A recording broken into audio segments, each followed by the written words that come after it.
Hi అండి. ఈరోజైతే పాతకాలం పద్ధతిలో గోంగూర ఎండ్రాయిలు ఎలా వండేవారో అలా వండైతే చూపిస్తాను. వీడియోలోకి వెళ్ళే ముందు అయితే లైక్ చేసేయండి. ఇక్కడైతే నేను 2 కట్టలు గోంగూర తీసుకుని ఒలిచేసుకుని శుభ్రంగా క్లీన్ చేసుకుని దాకలోకి అయితే తీసి పెట్టుకున్నానండి. తర్వాత ఇందులో 2 ఉల్లిపాయలు అయితే కట్ చేసుకుని వేసుకున్నాను.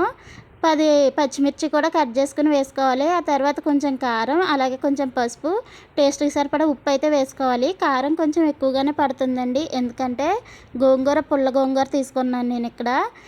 అందుకనే పులుపు అడ్జస్ట్ చేయాలంటే కారం కొంచెం ఎక్కువగానే పడుతుంది. ఆ తర్వాత అందులో వాటర్ కూడా వేసేసుకుని స్టవ్ వెలిగించుకుని దాకైతే స్టవ్ మీద పెట్టేసుకున్నాను. మూత పెట్టుకుని గోంగూర దగ్గరికి అయ్యే వరకు అయితే ఉడికించుకోవాలి. చూడండి, గోంగూర అయితే ఉడికిపోయింది. ఇప్పుడైతే దీన్ని గరిటతో మెత్తగా మెదిపేసుకుందాము. చూడండి, ఈ విధంగా గరిటతో కానీ పప్పు గుత్తితో కానీ మెదిపేసుకోవాలి. ఇలా మెదిపిన తర్వాత కొంచెం చిక్కగా ఉందండి. నేనైతే కొన్ని నీళ్ళు వేసి కొంచెం ఒక 2 నిమిషాలు అయితే ఉడకబెట్టాను. మీకు చిక్కగా కావాలంటే అలాగే తాలింపు అయితే వేసేసుకోవచ్చు. ఈ విధంగా ఉడికిన తర్వాత దాకైతే దింపేసుకుని తాలింపు కోసం అయితే గిన్నె అయితే పెట్టేసుకున్నాను. నూనె వేసుకుని నూనె వేడెక్కిన తర్వాత దంచి పెట్టుకున్న వెల్లుల్లిపాయలు అయితే వేసుకోవాలి.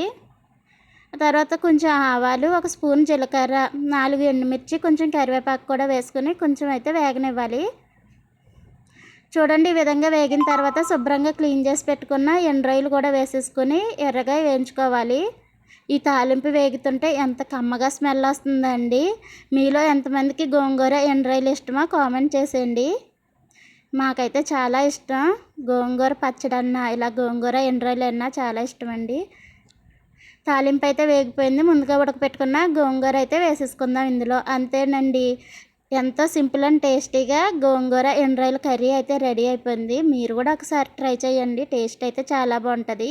నా వీడియోస్ కనుక మీకు నచ్చినట్టయితే నా ఛానల్ సబ్స్క్రైబ్ చేసి లైక్ చేయండి.